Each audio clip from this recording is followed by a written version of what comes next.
Qutb's followers faced the same surveillance and risks as the reformer himself. One of Qutb's most influential disciples was Zainab el-Ghazali, 1917 to 2005, the pioneer of the Islamist women's movement. When only 20 years old, el-Ghazali founded the Muslim Ladies Society.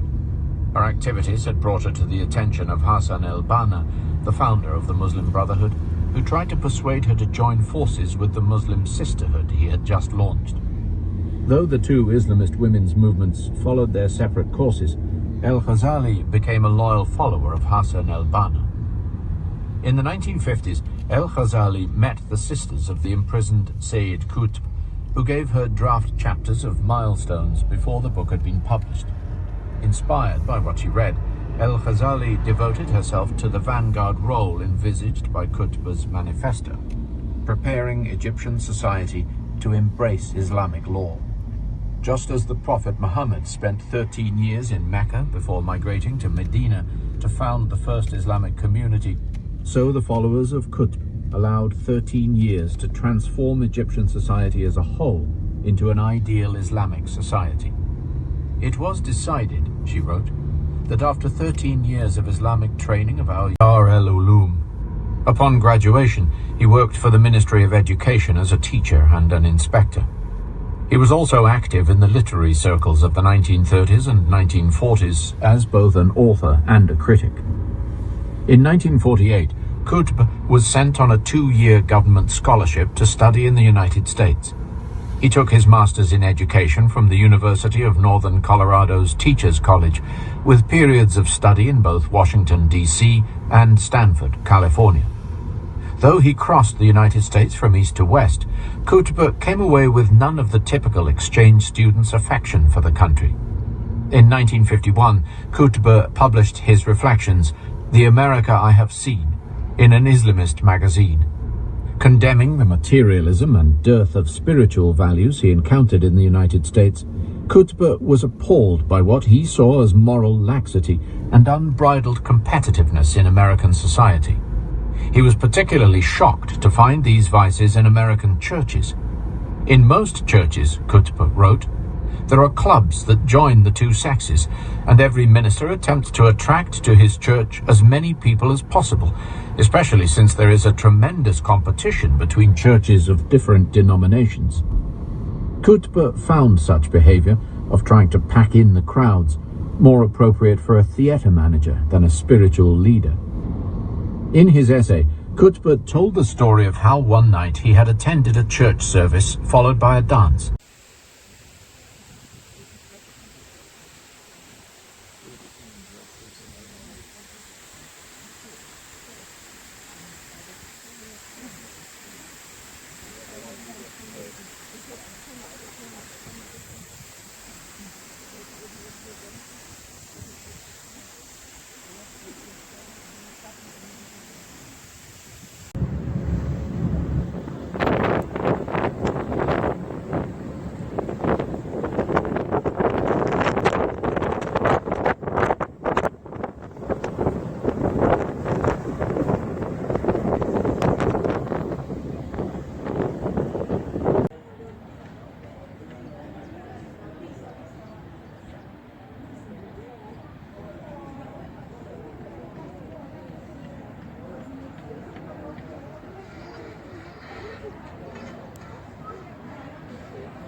Though the casualty figures for Iraqi civilians since the 2003 invasion are widely disputed, the Iraqi government estimates that between 100,000 and 150,000 civilians have been killed. Suicide bombers have wreaked daily carnage in the markets and mosques of Iraq's cities. Graphic images of Iraqi death and sufferings have been broadcast across the Arab world by satellite TV. The true cost of the war on terror, it seemed, was borne by the Arab people.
Was invited to send a delegation to the People's Republic of China.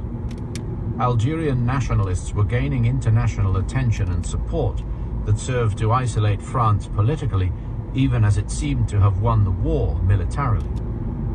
France itself was increasingly divided over the Algerian question by 1958. French taxpayers were beginning to feel the enormous cost of war.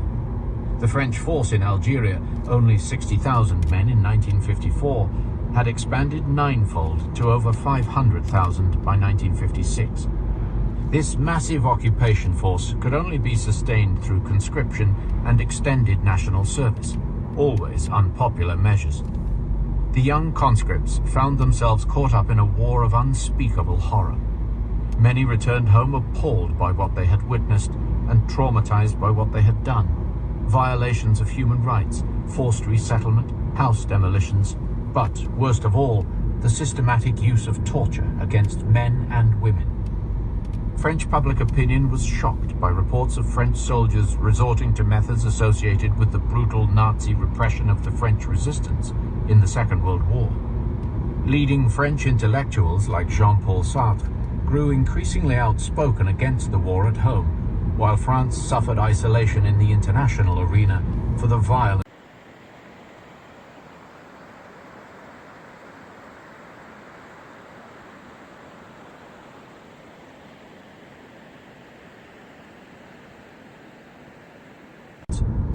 In September 1959, he spoke for the first time of Algerian self-determination, provoking a round of violent demonstrations by settlers in Algeria in January 1960. De Gaulle persisted, and in June 1960 convened the first direct negotiations with the provisional government of the Algerian Republic in Evian. Hardliners in the settler movement and their allies in the army began to see de Gaulle as traitor. They formed terrorist organizations, like the Front of French Algeria,